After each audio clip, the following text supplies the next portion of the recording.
Bengaluru ಗ್ರಾಮಾಂತರದಲ್ಲಿ DK ಸುರೇಶ್ಗೆ ಸೋಲಾಗಿದ್ರಿಂದ ಈಗ ಚನ್ನಪಟ್ಟಣದಲ್ಲಿ Suresh versus Nikhil Kumaraswamy ಸ್ಪರ್ಧೆ ಎದುರಾಗುತ್ತಾ ಇಂಥದ್ದೊಂದು ಚರ್ಚೆ ಜೋರಾಗಿ ನಡೀತಾ ಇದೆ.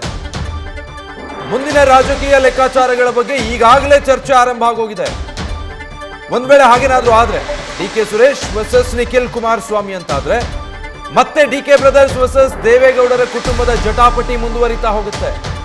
ಎರಡು ಕುಟುಂಬಗಳ ನಡುವೆ ಫೈಟ್ ನಡೆಯುತ್ತಾ ಅನ್ನೋ ಚರ್ಚೆ ಈಗ ಗರಿಗೆದರಿದೆ. ಡೀಟೇಲ್ಸ್ ಕೊಡ್ತಾರೆ ಶಿವಪ್ರಸಾದ್, ಲೈವ್ ನಲ್ಲಿ ಜಾಯ್ನ್ ಆಗ್ತಾ ಇದ್ದಾರೆ.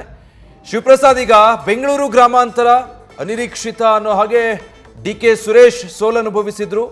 ಮುಂದೇನು ಅನ್ನೋ ಲೆಕ್ಕಾಚಾರಗಳಲ್ಲಿ ಮತ್ತೆ ನಿಖಿಲ್ ಕುಮಾರಸ್ವಾಮಿ ವರ್ಸಸ್ ಡಿಕೆ ಸುರೇಶ್ ಚನ್ನಪಟ್ಟಣದಿಂದ ಮುಖಾಮುಖಿ ಆಗ್ತಾರ ಅನ್ನೋ ಚರ್ಚೆ ಆ ಲೆಕ್ಕಾಚಾರದಲ್ಲಿ ಇದ್ದಾಗಿದೆಯಾ ಡಿಕೆ ಬ್ರದರ್ಸ್?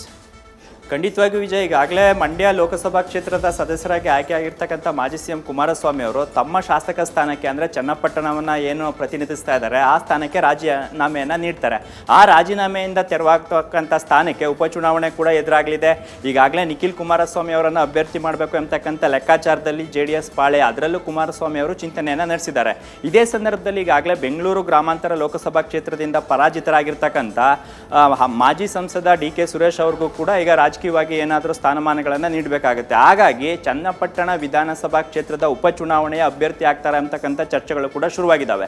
ಈಗಾಗಲೇ ದೇವೇಗೌಡರ ಕುಟುಂಬ ವರ್ಸಸ್ ಡಿಕೆ ಕುಟುಂಬ ಕುರಿತಂತೆ ಸಾಕಷ್ಟು ಹಗ್ಗಜಗ್ಗಾಟ, ಸೆಣಸಾಟ ಕೂಡ ನಡೀತಾ ಇದೆ. ಈ ಸಂದರ್ಭದಲ್ಲಿ ಈಗಾಗಲೇ ಬೆಂಗಳೂರು ಗ್ರಾಮಾಂತರ ಲೋಕಸಭಾ ಕ್ಷೇತ್ರದಲ್ಲಿ ಯಾವ ರೀತಿ BJP ಅಭ್ಯರ್ಥಿಯಾಗಿ ಡಾಕ್ಟರ್ CN ಮಂಜುನಾಥ್ ಅವರು ಅಂದರೆ ದೇವೇಗೌಡರ ಅಳಿಯ ಸ್ಪರ್ಧೆ ಮಾಡಿದ್ರು ಸುರೇಶ್ ಅವರ ಜೊತೆ, ಅದೇ ಮಾದರಿಯಲ್ಲಿ ಚನ್ನಪಟ್ಟಣಕ್ಕೂ ಕೂಡ ಈಗ ಕುಮಾರಸ್ವಾಮಿ ಅವರ ಸುಪುತ್ರ ವರ್ಸಸ್ DK ಸುರೇಶ್ ಅವರ ಬಿರುಸಿನ ಸ್ಪರ್ಧೆಯಿಂದಾಗಿ ಸಾಕಷ್ಟು ಕುತೂಹಲವನ್ನು ಮೂಡಿಸ್ತಾ ಮತ್ತೊಮ್ಮೆ ಗೌಡರ ಕುಟುಂಬ ವರ್ಸಸ್ DK ಬ್ರದರ್ಸ್ ನಡುವಿನ ಹಣಾಣಿ ಎದುರಾಗುತ್ತಾ, ಸಾಕ್ಷಿಯಾಗುತ್ತೆ ಅಂತಕ್ಕಂಥ ಚರ್ಚೆಗಳು ಕೂಡ ಶುರುವಾಗಿದ್ದಾವೆ.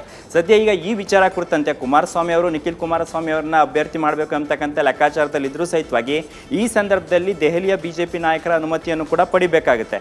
ಸದ್ಯ ಇನ್ನು DK ಸುರೇಶ್ ಅವರ ಸ್ಪರ್ಧೆ ವಿಚಾರ ಕುರಿತಂತೆ ರಾಜ್ಯ ಕಾಂಗ್ರೆಸ್ ಇರ್ಬೋದು, ಅದರಲ್ಲೂ DK ಶಿವಕುಮಾರ್ ಅವರು ಆಸಕ್ತಿಯನ್ನು ವಹಿಸಿರೋದ್ರಿಂದ ಆ ವಿಚಾರಕ್ಕೆ ಯಾವುದೇ ಅಡೆತಡೆಗಳಾಗಲಿ ಅಥವಾ ಯಾವುದೇ ಎದುರಾಳಿಗಳು ಕೂಡ ಸ್ಪರ್ಧೆ ಮಾಡಲಿಕ್ಕೆ ಮುಂದೆ ಬರಲ್ಲ ಕಾಂಗ್ರೆಸ್ಸಿಂದ.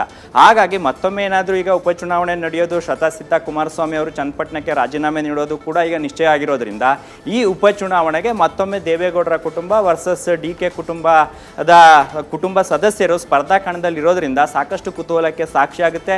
ಈಗ ಸದ್ಯ DK ಶಿವಕುಮಾರ್ ಅವರು ಕೂಡ ಉಪಚುನಾವಣೆಯಲ್ಲಿ ಸ್ಪರ್ಧೆ ಮಾಡಿಸಲಿಕ್ಕೆ ತಮ್ಮ ಸಹೋದರನಿಗೆ ಸಿದ್ಧತೆಯನ್ನು ನಡೆಸುವಂತೆ ಸೂಚನೆಯನ್ನು ನೀಡಿದ್ದಾರೆ ಅಂತಕ್ಕಂಥ ಮಾಹಿತಿ ಲಭ್ಯವಾಗ್ತಾ ಇದ್ದು, ಮತ್ತೊಮ್ಮೆ ದೇವೇಗೌಡರ ಕುಟುಂಬ ವರ್ಸಸ್ DK ಬ್ರದರ್ಸ್ ನಡುವಿನ ಹಣಾಣಿಗೆ ಚನ್ನಪಟ್ಟಣ ವಿಧಾನಸಭಾ ಕ್ಷೇತ್ರದ ಉಪಚುನಾವಣೆ ಸಾಕ್ಷಿಯಾಗುತ್ತೆ ಅಂತಕ್ಕಂಥ ಚರ್ಚೆಗಳು ಕೂಡ ಈಗ JDS ಮತ್ತು ಕಾಂಗ್ರೆಸ್ ನಾಯಕರಿಂದ ಈಗ ಚರ್ಚೆಗಳು ಶುರುವಾಗ್ತಾ ಇರ್ತಕ್ಕಂಥದ್ದು ವಿಜಯ್.